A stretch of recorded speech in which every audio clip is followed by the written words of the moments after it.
उत्तर प्रदेश में वक्फ संपत्तियों के रिकॉर्ड को पारदर्शी और व्यवस्थित बनाने की प्रक्रिया के बीच में बड़ा खुलासा सामने आया है।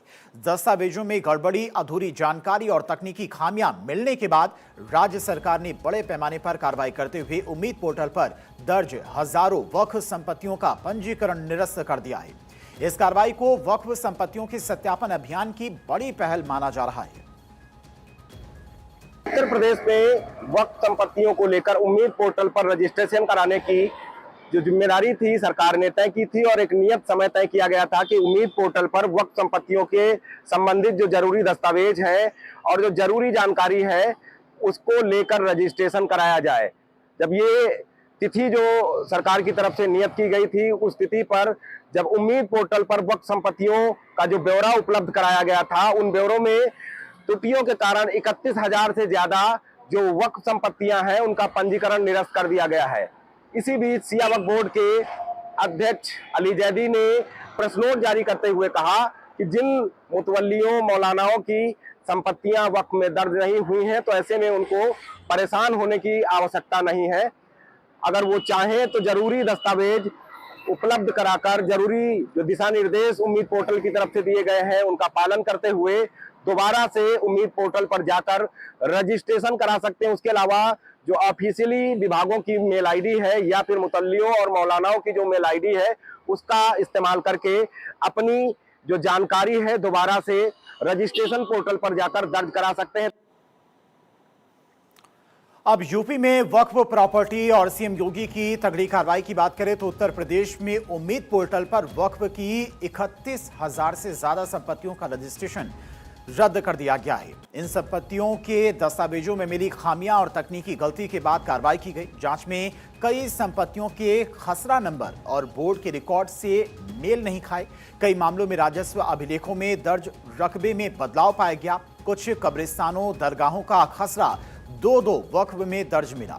वक्फ संपत्तियों के सत्यापन के दौरान सबसे बड़ी गड़बड़ी खसरा और प्लॉट नंबर का गायब होना या गलत होना पाया गया। जौनपुर में सबसे ज्यादा वक्फ की संपत्तियों का रजिस्ट्रेशन रद्द किया गया है।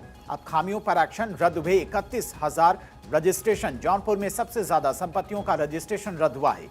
आंकड़ों के मुताबिक वक्फ की सबसे ज्यादा रद्द की गई संपत्तियां जौनपुर जिले में हुई। यहां पर 1,938 वक्फ संपत्तियों का रजिस्ट्रेशन रद्द हुआ। बाराबंकी में 1,521, मुजफ्फरपुर में 1,510, अलीगढ़ में 1,061, बस्ती में 1,000 वक्फ संपत्तियां रद्द की गई हैं।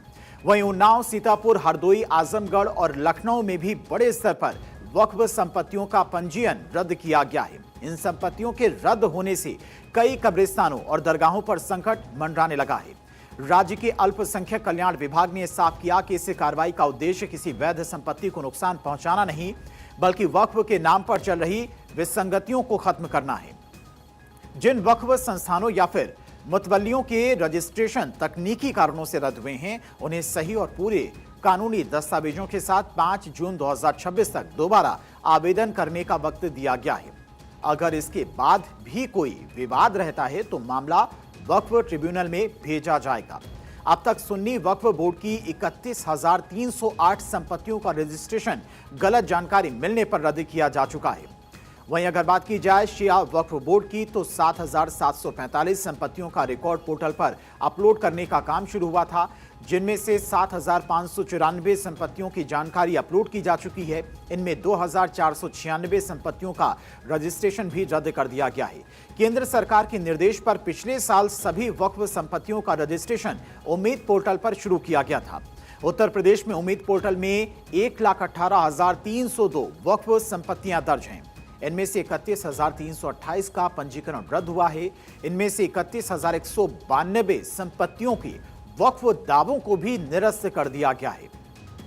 उत्तर प्रदेश ने केंद्र सरकार की उम्मीद पोर्टल पर वक्फ संपत्तियों के डिजिटल रजिस्ट्रेशन में देश भर में पहला स्थान हासिल किया है।